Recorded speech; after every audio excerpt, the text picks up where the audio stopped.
Thank you, Ben. Thank you very much. Appreciate that. So yeah, the good news is that I teach this stuff for a living. So the funny news is that I put it together this afternoon because that's when we found out that our speaker couldn't come. So yeah, I'm Dan Chibnall. I'm the STEM librarian at Drake University. I'm an associate professor. I teach courses in science research, science communication, and also science fiction, which is what I'm going to talk about tonight. Can I get the slides up?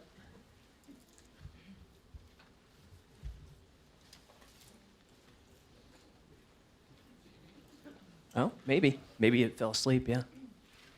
No, it's on. There we go. Perfect. Excellent. So I'm going to talk for about 10, at max 15 minutes. And then if you have any questions for me, hold them until the movie's over, and we'll talk about them together in the lobby. So what does science fiction provide for us? Let's get into it.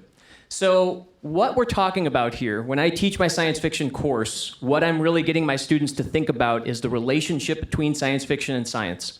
So some of these slides, there's going to be a lot of text, so get ready to read, everybody. But then there's also going to be some that are just images.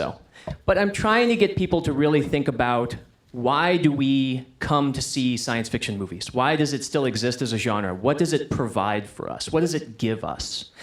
And so you can see some of those things in that list right there, and you can see that science and science fiction are also about making a lot of mistakes, because there's a lot of crappy sci-fi out there too, just like there's a lot of bad science. So this is the big list that I often get my students to think about when we're talking about science fiction. What does science fiction do? And you might look at this list and say, well, a lot of stories do this, Dan. And I'm like, yeah, they do. But I really want you to think about these things, especially when you're watching the film tonight. So what does Galaxy Quest do for me? How does it get me to think a little bit differently, right? Which of these is it doing? Okay? So keep those in mind as I'm talking this evening. But the other thing that science fiction does is it gives us bad things in life, like the torment nexus. And so you can sometimes see that we don't want to create the things that we put into our films, right? We don't want to build Skynet. We don't want to build the torment nexus. So we talk about this as well. So this is an example of warning, right? How does science fiction warn us about what's happening and where we're going? Now, this is very complicated, I know, and I try not to have too many slides like this. But I think it's really helpful, and I remind my students that when we talk about science fiction, it's not a binary thing. There's all different kinds. There's speculative fiction, there's fantasy, there's adventure, right? And so we're often talking about, what do those things mean? And why is it important to make those distinctions? So think about Galaxy Quest and where it falls on this chart. It's also about what we're scared of, right? Some of you probably recognize this from like very old maps and very old books, right? People see things in the sea hundreds of years ago. They don't know what it is, so they draw these crazy, wacky-looking things, right? And we still have versions of these kinds of things today, right? We have zombies. We're scared of zombies, right? This is some people say it's science fiction, some people say it's not, right? But we always have monsters. They come in many shapes and sizes, many different forms. What do they tell us about ourselves? Why do we put these things into our stories? What do they tell us about our deepest fears? Again, very complicated, right? And you might be like, oh God, I'm gonna fall asleep, right? The reason I show you the zombie one, and I show you this is actually from a scientific study that was done a few years ago, where pigs that had been dead for over 24 hours were brought back to life, quote unquote, with cellular regeneration in their brains. And this device was used to do it. They shut down the study pretty quick. They were like, we don't need zombie pigs, right? So sometimes science and science fiction are very close to one another, right? They're touching. I often use the analogy with my students of a bridge, right? How close is the bridge to the other side? And in this case, it was too close. But I also remind my students when we're talking about these things that there are canaries in the coal mine. What are those in our world, right? What are those in our stories? The things that warn us that something is approaching. What are the ripple effects? What are the cascade effects that we see in these stories, right? That we need to be aware of in our world. Where do we see climate change happening in small increments and in large increments? Where do we see those in our stories? And then you have technology. Oh God. Right? This is a common thing in science fiction, and you'll see it in the movie tonight too, right? And so we all recognize The HAL 9000, right? The HAL 9000 is a reminder of like, what if we create something that's more powerful than us that wants to destroy us, right? Then we have Black Mirror. Black Mirror is a newer show, but again, it looks at our relationship to technology, right? How do we live with all these weird technologies, right? And the reason they call the show Black Mirror is because when you look at your phone and the screen's not on, it's a black mirror. You're staring at yourself into an inky black void, right? So there's often this warning of what does technology do to us? How does it change us? And how does it help us grow? So you have someone like Sarah Connor who, just living a normal life in Los Angeles, and now she has to save the future, right? So sometimes thinking about characters and what they represent gives us hope, right? It shows us how we can progress. And you do it with a little bit of time travel and a little bit of deadly robots. And then you have things that are very close to our reality, like The Martian. And sometimes when that technology goes south, you have to work on your own. So if Skynet comes after you, if HAL 9000 comes after you, you gotta figure out what you're gonna do, right? And Mark Watney reminds us that we can get to work, or you can science the bleep out of it, right? So science fiction reminds us what we have done, what we have achieved, and we see that sometimes on the screen, and how we have potential to do even more. Like this, the rovers that we've put on Mars. If you when you go home tonight, if you've never seen the actual landing of one of these things on the surface of Mars, it's an incredible thing to watch. You won't even believe that it actually happened, that maybe this was Hollywood. No, totally real. So we have these amazing achievements that are right next to science fiction. And so I remind people about science and science fiction that we do need to have a line, that we know where reality is and where the fiction is.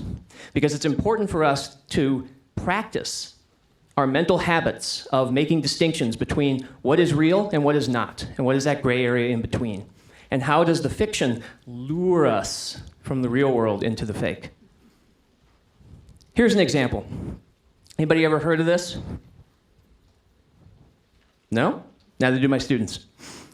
This happened last year. One of the things that we have to worry about now in the 21st century is, what if an asteroid hits the Earth? What are we going to do?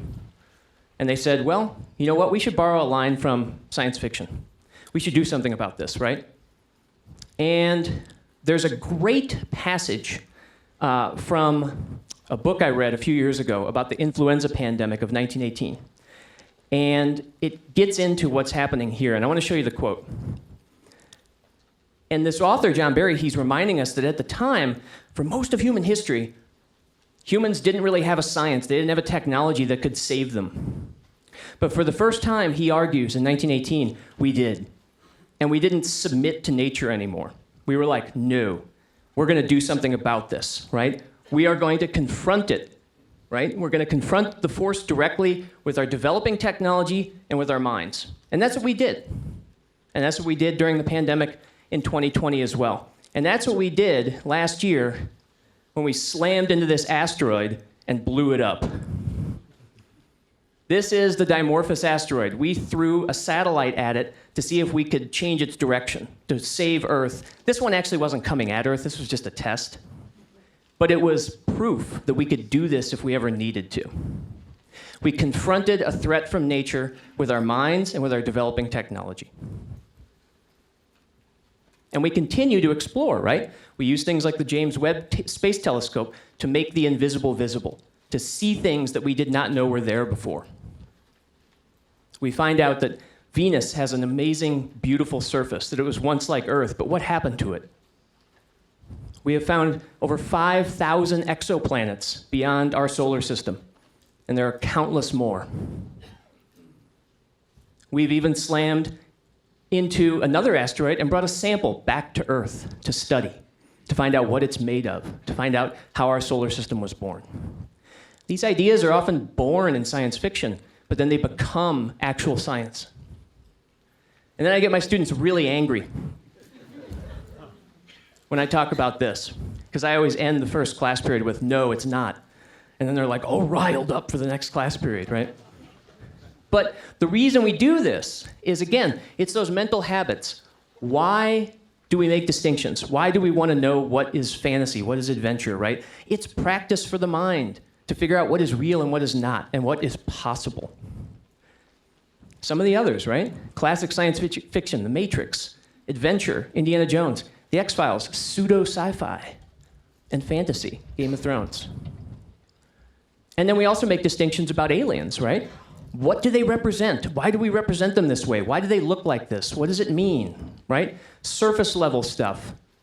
But then also deeper things, like what does time mean? What does language mean? Aliens don't always have to look like us. They can look radically different. And it's also to make sure that students know how to make distinctions between real information and this kind of stuff. These are actual headlines. Yeah. So this is practice, right? Storytelling helps us to learn how to make distinctions between what is junk and what is not. And it tells us about our successes, like gene editing, that helps people live better lives, healthier lives, like CRISPR, right? Once again, science fiction becoming science. And also having some fun with it. You know, this guy makes amazing videos to teach you how does a vaccine work, right? In a 1-minute video. That's pretty incredible. But those skills help you to determine, is he doing this right? Is this correct? And then there's the biggest thing of all, fear versus hope. A lot of science fiction is dark, but a lot of it is also inspirational. And that's probably the most important aspect of it. Some stories get told time and again.